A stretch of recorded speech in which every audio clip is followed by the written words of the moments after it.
Wilujeng enjing bulina sarana rancangan sadayana. Nami abdi Karin, kelas 5D, absen 16. Dengan ieu abdi bade maparkeun ngeunaan tuangan khas di daerah Sunda. Nyata cireng. Cireng singgetan tina aci digoreng. Cireng marupikeun tuangan anu kawitna ti daerah Sunda. Cara ngadamelna oge gampil. Bahan-bahanna cireng teh nyaeta tepung aci, cai, bawang daun, uyah, sareng bumbu panyedep.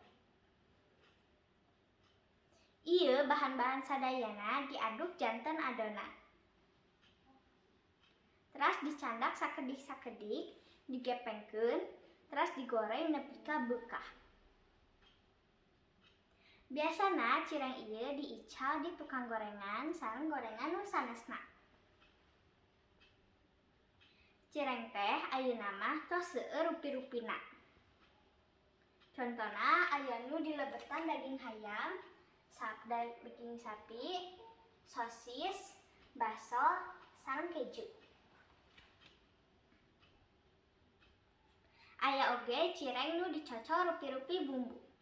Contona bumbu rujak, bumbu kacang, bumbu kecap sareng cengek, sareng masih seueur bumbu-bumbu nu sanesna.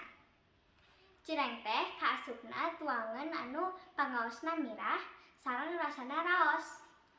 Nu matak seueur nu resep. Jaman ayeuna nu ngical cireng ge meuni motekar. Cireng teh dirobi-robi bentukna. Aya nu dibulet-bulet aralit janten cimol. Aya nu digulung teras dipurulukan bumbu bawang janten cilung. Sakitu panjelasan abdi ngeunaan cireng, tuangan khas daerah Sunda. Hatur nuhun perhatosanana, Gusti ngaberkahan.